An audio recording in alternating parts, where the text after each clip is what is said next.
pemerintahan dan menjadi mayoritas di parlemen, bagaimana posisi PKS saat nanti? Ya, saya berharap selalu ada partai yang memang menjadi sparring partner kekuasaan. Karena kalau kekuasaan itu tidak dikontrol, maka kemudian kan dia hal-hal yang negatif itu tidak bisa kita cegah. Kalau saya melihat misalnya pemerintahan Jokowi ini, terlepas dari suksesnya, kan banyak juga suksesnya harus kita akui. Tapi saya kira ada beberapa hal lemah, seperti misalnya penegakan hukum.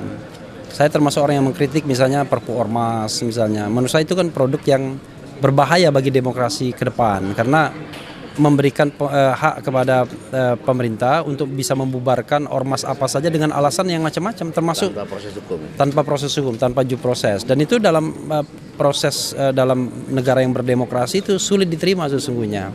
Lalu kemudian misalnya produk seperti presidensial threshold, memang itu tidak langsung Presiden Jokowi, tapi kan dia bisa menggerakkan koalisinya. Lalu kemudian secara umum sebagai orang hukum saya merasa tidak puas penegakan hukum ya, termasuk juga misalnya KPK sebagai lembaga yang diberikan mandat untuk mempercepat pemberantasan korupsi ini justru menurut saya kurang ada perlindungan, kurang dilindungi. Jadi terbukti misalnya ada kasus-kasus ancaman terhadap pimpinan KPK, bahkan penyidik KPK itu mengalami penganiayaan ya kan, yang tidak tanggung-tanggung, kehilangan mata.